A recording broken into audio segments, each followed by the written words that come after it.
Conhecimento geral a importância do sono aos seres humanos. O que muitos não sabem é o motivo pelo qual existe uma necessidade de dormir. Antes disso, cabe perguntar-se: o que é o sono? Para identificarmos quando uma pessoa está dormindo, é preciso olhar para algumas variáveis. Uma delas é comportamental. Quando uma pessoa dorme, geralmente ela está deitada, encontra-se com seus olhos fechados, não ouve nada e, quando ouve, acorda imediatamente.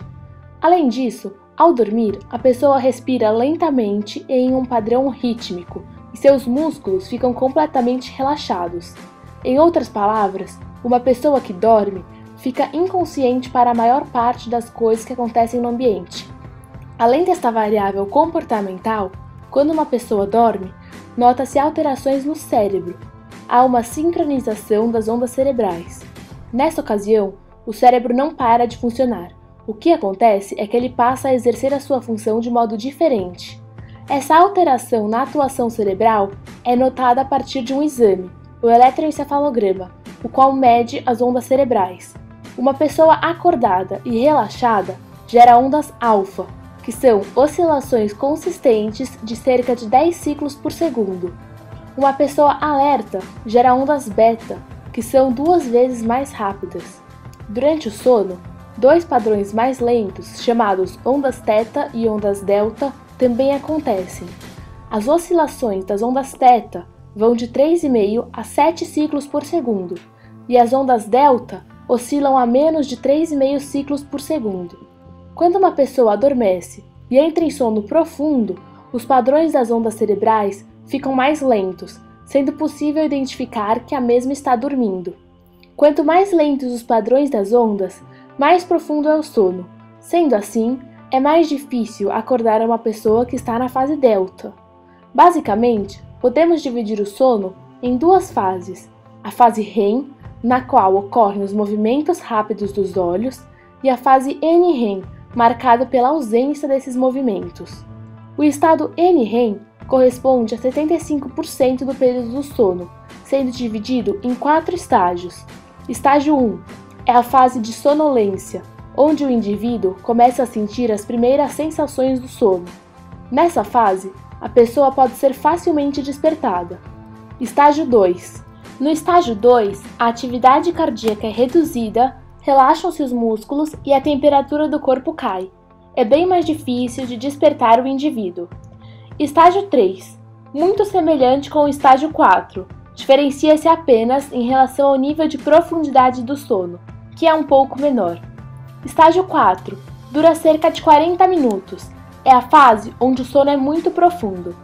A fase NREM é muito importante para o corpo, uma vez que é nela em que ocorre a secreção do hormônio do crescimento, sendo também essencial para a recuperação da atividade física. É na fase NREM em que realmente existe o descanso profundo e menor atividade neural. Após a fase 4, o indivíduo retorna ao estágio 3, ao estágio 2 e entra na fase REM. Na fase REM, as ondas cerebrais ficam tão rápidas quanto as ondas dos níveis de consciência, sendo este estágio também chamado de sono paradoxal, já que, ao mesmo tempo em que o indivíduo está dormindo, há uma intensa atividade cerebral. Nessa fase, ocorrem movimentos oculares rápidos, o que explica o nome do estágio. Se você observar uma pessoa ou um cão em sono REM, você vai ver seus olhos se movendo de um lado para o outro rapidamente. Durante o sono REM, os braços, pernas e músculos faciais de muitos cães e de algumas pessoas, inclusive, se contraem. É no sono REM que ocorrem os sonhos. Embora essa fase não resulte em um descanso profundo, ela é importante para a nossa recuperação emocional. O gráfico a seguir mostra a distribuição dos estágios do sono ao longo de uma noite. É possível perceber que esta distribuição compõe um ciclo, que é composto pelos 5 estágios e que dura em média 90 minutos. Este ciclo se repete de 4 a 6 vezes por noite e, a cada repetição, a fase REM dura mais tempo, como consta nesse gráfico. As informações que permitiram a construção deste gráfico foram coletadas a partir da inserção de eletrodos em voluntários ou pacientes durante a noite, permitindo a captação da variação das ondas cerebrais para a elaboração de estudos consistentes. Agora cabe se perguntar: por que é importante tudo isso? Por que nós temos que dormir? De fato, o porquê nós dormimos é uma indagação que ainda não apresenta uma resposta. Contudo, existem algumas explicações que revelam tamanha importância do sono aos seres humanos e aos demais animais. A doença insônia familiar fatal é um distúrbio do sono responsável por causar a perda da capacidade de dormir em seus portadores. Falta de atenção e coordenação motora, taquicardia, hipertensão, hipertermia, sudorese e cansaço surgem primeiramente e evoluem para o coma e a morte. Em suma, as poucas famílias afetadas pela doença, cerca de 30 famílias no mundo inteiro, por perderem a capacidade de dormir, acabam morrendo, o que nos evidencia a importância do sono para os seres humanos.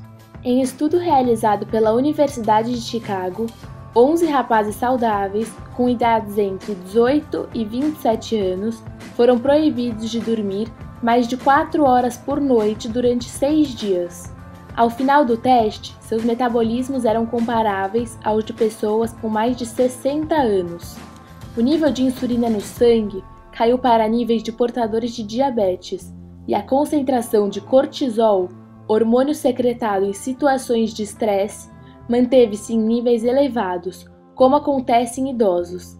Paralelamente, em pesquisas de laboratório, ratos usados como cobaias não aguentaram mais de 10 dias sem dormir.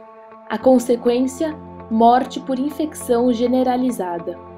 Esse comprometimento da saúde gerado com a privação do sono explica-se pelo fato de ser durante o sono em que são produzidos alguns hormônios que desempenham papéis vitais no funcionamento de nosso organismo.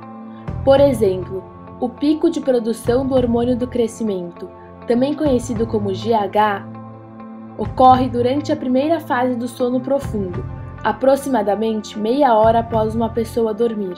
A privação de sono também compromete seriamente a capacidade cognitiva dos indivíduos e a manutenção do peso, já que a leptina, hormônio capaz de controlar a sensação de saciedade, é produzida durante o sono.